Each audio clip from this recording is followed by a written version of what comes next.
ভাবা যায় দক্ষিণ পূর্ব এশিয়ার একটা সাধারণ ফুল যেটা হয়তো একসময় পশুখাদ্য হিসেবেই ব্যবহার হতো সেটাই কিনা এখন একটা গ্লোবাল সুপারফুড।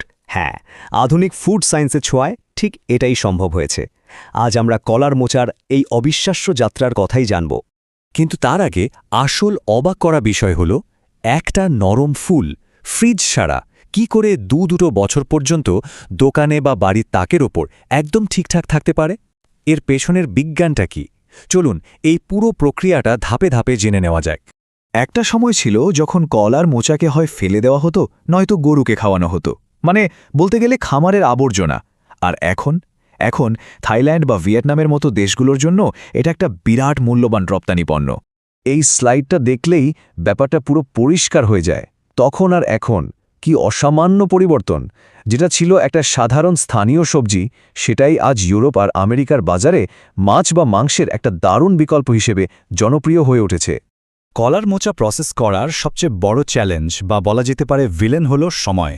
কারণ গাছ থেকে কাটার পর এটা খুব দ্রুত নষ্ট হতে শুরু করে, এর রঙও কালো হয়ে যায়। তাই পুরো ব্যাপারটা আসলে সময়ের সঙ্গে একটা দৌড় প্রতিযোগিতার মতো। এই যে বললাম রং কালো হয়ে যায়, এর পেছনের বিজ্ঞানটার নাম হল অক্সিডেশন। বাতাসের সংস্পর্শে এলেই এই রাসায়নিক বিক্রিয়াটা শুরু হয়ে যায় আর মোচাকে কালো আর তেতো করে দেয়। তাই ফ্যাক্টরির প্রথম এবং প্রধান কাজই হল যে কোনো উপায়ে এই অক্সিডেশনকে থামানো। এই টাইমলাইনটা দেখলে বোঝা যায় বিষয়টা কতটা টাইম সেন্সিটিভ।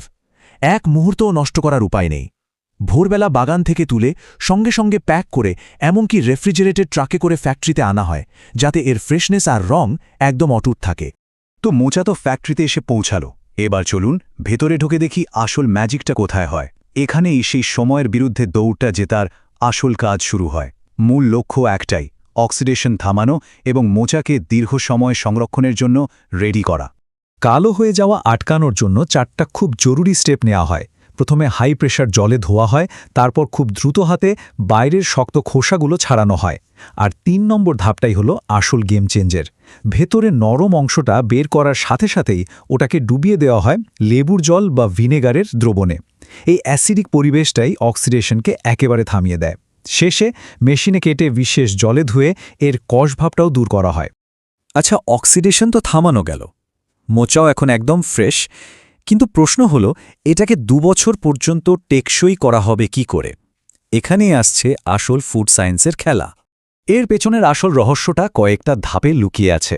প্রথমে ব্ল্যাঞ্চিং বা হালকা সেদ্ধ করে পচন ধরানোর এনজাইমগুলোকে নষ্ট করা হয়। তারপর লবণ জলের দ্রবণে ক্যান ভর্তি করে মুখটা এমনভাবে সিল করা হয় যাতে ভেতরে একটুও বাতাস না থাকে। কিন্তু আসল হিরো হলো রিটর্ট প্রসেস। এটা একটা বিশাল মেশিন যেখানে ক্যানগুলোকে প্রচণ্ড তাপ আর চাপে জীবাণু মুক্ত করা হয়, মানে ভেতরে একটাও ক্ষতিকর জীবাণু বেঁচে থাকতে পারে না। আর এর ফলাফল অবিশ্বাস্য, পাক্কা 2 বছরের শেলফ লাইফ। ভাবুন একবার, কোনো প্রিজারভেটিভ নেই, ফ্রিজে রাখারও দরকার নেই। এটাই হলো মডার্ন ফুড সায়েন্সের কামাল। কিন্তু গল্পটা এখানেই শেষ না। কলার মোছার সবচেয়ে অবাক করার ট্রান্সফরমেশনটা তো এখনও বাকি। আর সেটা হলো এর মাছমুক্ত মাছ বা ফিশ ফ্রি ফিশ হয়ে ওঠা। কিন্তু প্রশ্ন হলো, কলার মোচাই কেন, অন্য কিছু নয় কেন? কারণটা খুব সিম্পল কিন্তু দারুণ ইন্টারেস্টিং। এর যে আঁশ বা ফাইবারগুলো আছে সেটার টেক্সচারটা একদম মাছের মাংসপেশির মতো। আর ফুড সায়েন্টিস্টরা ঠিক এই প্রাকৃতিক সুবিধারই সদ্ব্যবহার করেন। এই টেবিলটা পুরো ব্যাপারটা সহজে বুঝিয়ে দেবে। দেখুন, এর প্রাকৃতিক আঁশযুক্ত গঠনটা তো আছেই, ওটা হলো বেস। এরপর আসল খেলাটা হলো ফ্লেভার নিয়ে। এতে মেশানো হয় সামুদ্রিক শৈবালের নির্যাস আর কিছু বিশেষ মশলা, যা একটা সামুদ্রিক ফ্লেভার এনে দেয়। আর শেষে ছাঁচে ফেলে পছন্দের শেপ দেওয়া হয়, সেটা নাগেট হোক বা ফিলে। শেপ দেওয়ার পর ফাইনাল টাচ, ভ্যাকুম সিল করে ডিপ ফ্রিজে পাঠানো হয়। ব্যাস, তৈরি হয়ে গেল ফিশ ফ্রি ফিশ, যা সোজা চলে যায় ইউরোপ বা আমেরিকার সুপারমার্কেটগুলোতে। তো পুরো প্রসেসটা তো আমরা দেখলাম, কিন্তু বাজারে যাওয়ার আগে আরও কিছু গুরুত্বপূর্ণ ধাপ বাকি আছে। আর সেটা হলো ফাইনাল চেকিং আর বিভিন্ন ধরনের প্রোডাক্ট তৈরি। কোয়ালিটির ব্যাপারে কিন্তু কোনো রকম আপোষ করা হয় না। প্রত্যেকটা প্রোডাক্টকে খুব স্ট্রিক্ট কোয়ালিটি কন্ট্রোলের মধ্যে দিয়ে যেতে হয়। ল্যাবে পিএইচ লেভেল চেক করা হয়, ব্যাকটেরিয়া আছে কিনা স্ক্যান করা হয়, এমনকি মেটাল ডিটেক্টর দিয়েও পাস করানো হয়, মানে সেফটি ফার্স্ট। আরেকটা মজার ব্যাপার হলো, কলার মোচা মানেই কিন্তু শুধু ক্যান্ড প্রোডাক্ট নয়। এর বহুমুখী ব্যবহার দেখলে অবাক হতে হয়। এটাকে শুকিয়ে স্লাইস বানানো হয়, গুঁড়ো করে স্যুপ বা নুডলসে ব্যবহার করা হয়, এমনকি স্ন্যাক্স হিসেবে চিপসও তৈরি হয়। কলার মোচার এই পুরো জার্নিটা কিন্তু আমাদের একটা দারুণ জিনিস শিখিয়ে দেয়। আমাদের চারপাশে এমন কত সাধারণ জিনিস পড়ে আছে যার মধ্যে হয়তো লুকিয়ে আছে অসাধারণ সম্ভাবনা। একটু বিজ্ঞান আর নতুন চিন্তাভাবনা ছোঁয়া পেলেই হয়তো সেগুলো হয়ে উঠতে পারে ভবিষ্যতের সুপারফুড। কি মনে হয়?